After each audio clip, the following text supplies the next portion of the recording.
So this past November, I decided to go ahead and take the ISACA CRISC exam.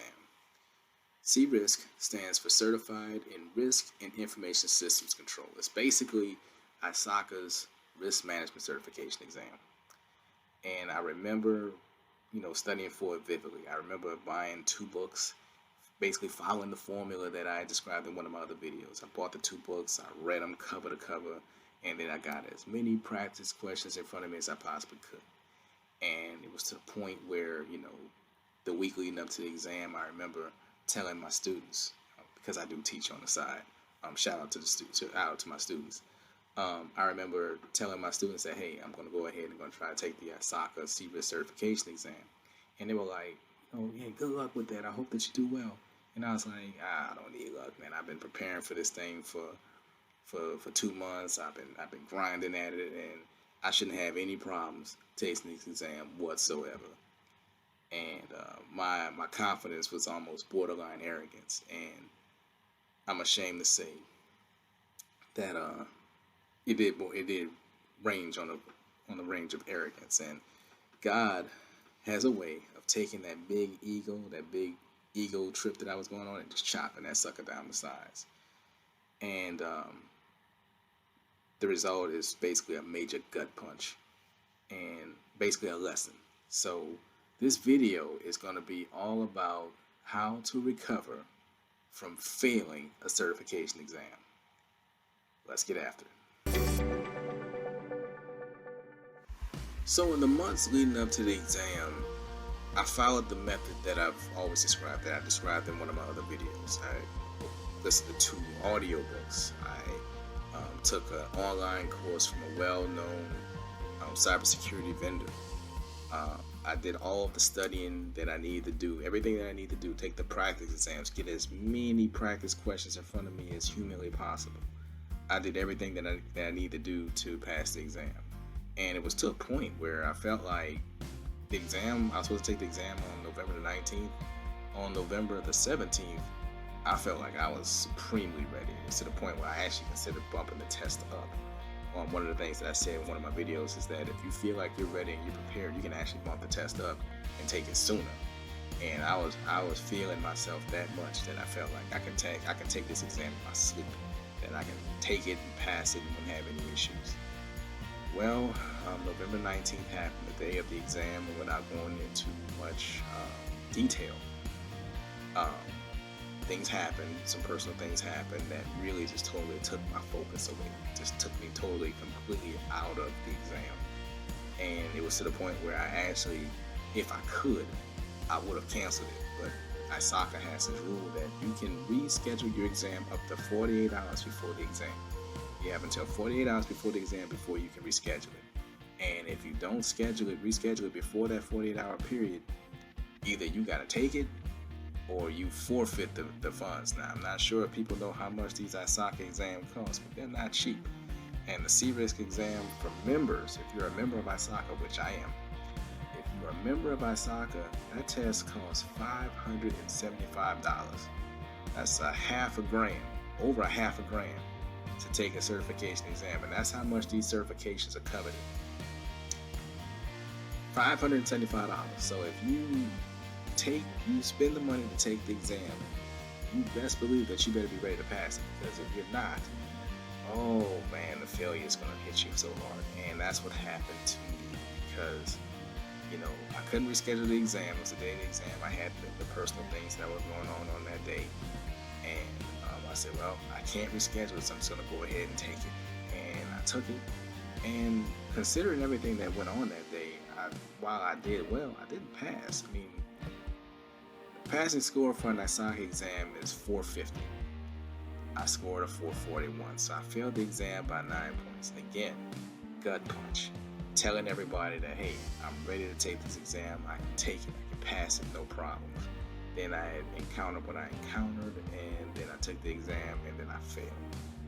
And when I tell you that I felt like all the wind was sucked out of me, I felt like not only did I fail, of course, myself, but I felt like I failed my students that I told that I would pass the exam. I felt like I failed the company that I told them that you know, I was going to pass the exam, I felt like I failed my family, which is like the biggest thing. I felt like I failed my family because, you know, these certifications have a way of boosting you into the next stratosphere. They can actually change your life if you take one of these more advanced certifications. And to say that I tried for this particular certification and fell short, it really did a number on me. So not only was it a gut punch, but it was a lesson. The lesson being that you should always respect these certifications. Never feel like you're to the point where you can just pass an exam in your sleep. Even though you've been studying, even though you've been prepping and preparing and doing everything that you need to do to pass the exam, you still need to respect the exam, because anything can happen. And anything can happen. Either the day before, the day of that exam. You have to be prepared, and you need to be able to be versatile and understand that adversity can strike, and adversity tends to strike the day of the exam, and you need to be able to handle it. And on this particular day, I didn't, and I paid the price. But that's not the end of the story. Okay, so I had just failed the CRISC exam, and anytime you fail any exam, you have a choice. The choice to give up and say, you know what, the certification isn't for me. I tried my best. I didn't pass it. This test is far too expensive. I'm just going to cut my losses and just be satisfied with my lot in life, which is just to have the little certification that I have. Or you get back on that horse and you try again. You realize that you have a greater purpose. You have a greater vision for not only your career, but for the future prospects of your family and your friends and everybody that depends on you. And you know that the certification that you're going for is going to lead to greater things. And for me, it was the latter. I decided that, you know what, I'm not going to be defeated by the certification. I cannot let the certification defeat me. So I'm going to get back on my horse. I'm going to get back to the grind and study. And fortunately, ISACA helps you in this regard. Because when you fail an exam, not only do they give you your score, but they also give you the areas, the domains in which you were weak in. So what you do is you use that scoring report to focus your efforts, to refocus your efforts on studying those particular aspects to where you were weak in. You study those areas, you take practice questions in those specific domains, and you tighten everything up, and you just go, you know, all in studying those particular areas. And what I did personally was, even before I got my scoring report, I rescheduled the exam 30 days out, exactly from the day that I failed. I said, you know what, I'm going to go ahead and take this exam exactly 30 days, because you can't take the exam, you know, once you fail, you can't just take it again. You have to wait 30 days. So I said, you know what, I'm not going to let this test defeat me. 30 days from today, I'm going to go ahead and take that exam again, and the next time I take it, I'm going to not only pass it, but I'm going to ace it. So I scheduled the exam, I studied all my weak points, I did everything that I needed to do. When test time came around again, I made sure that I eliminated all distractions. I didn't have any issues. It was a perfect day, perfect certification, test-taking environment. Didn't have any issues. Saw some of the same questions. I know where I went wrong, knocked them out, no problem. And then, you know, after I went through all of those questions and I hit the submit button and go through that excruciatingly long survey that they make you fill out before they give you the exam. You know, ISACA thinks they're slick. They make you take the survey saying, well, how was the testing experience and all this other stuff before they give the exam, before they go with the boom on you. They want to know how everything is going. So, long story short, I took the survey, I hit the submit button, and I got the splash button that said, congratulations, you passed the exam. And one of the things that you need to understand about these certification exams, if I didn't mention it before, they are pass-fail. Whether you pass the exam with a perfect score or you pass the exam by 1 point, it does not matter. If you pass the exam by 1 point, you're still certified. So don't get hung up on the score so much as you just go ahead and just take that exam, pass the exam, and you're certified. And that's what happened with me. I passed the exam. I don't know what my score was. I think it was a 486. But again, a pass is a pass.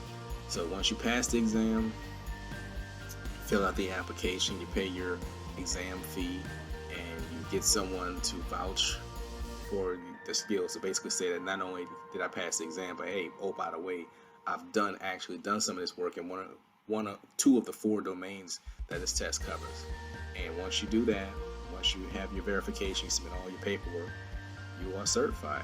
And as of this recording, I'm in that next phase. I'm actually waiting for my management to verify with ISACA that yes, I have done risk management certification. So once that paperwork is submitted and everything turned in, and they verify it and they certify it and everything else that ISACA needs to do, I will have that CRISC designation. I will have those letters behind my name, and that will allow me to access even more opportunities. And I am so very excited, and I am so very happy that I decided to stay the course, that I decided not to be defeated.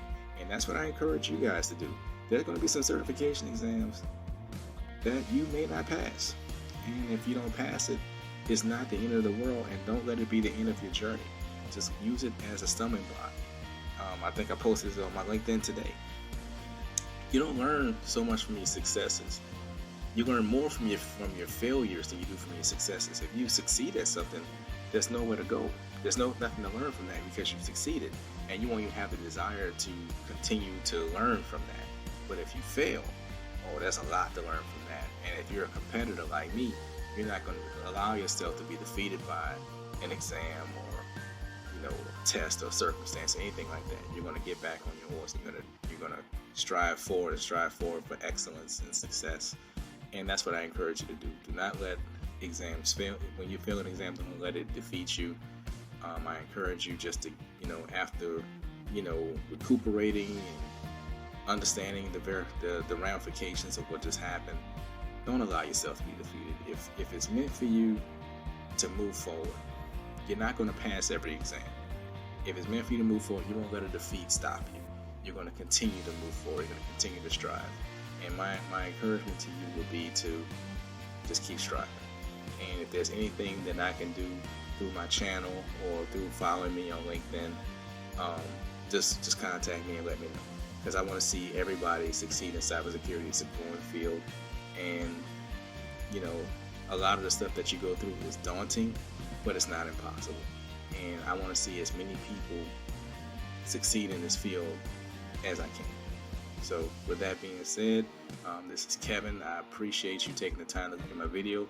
And if you see any other videos that can help out, feel free to like, share, and subscribe. Share it with others, as well as stay tuned, because I know I kind of fell off with this channel, but I'm back.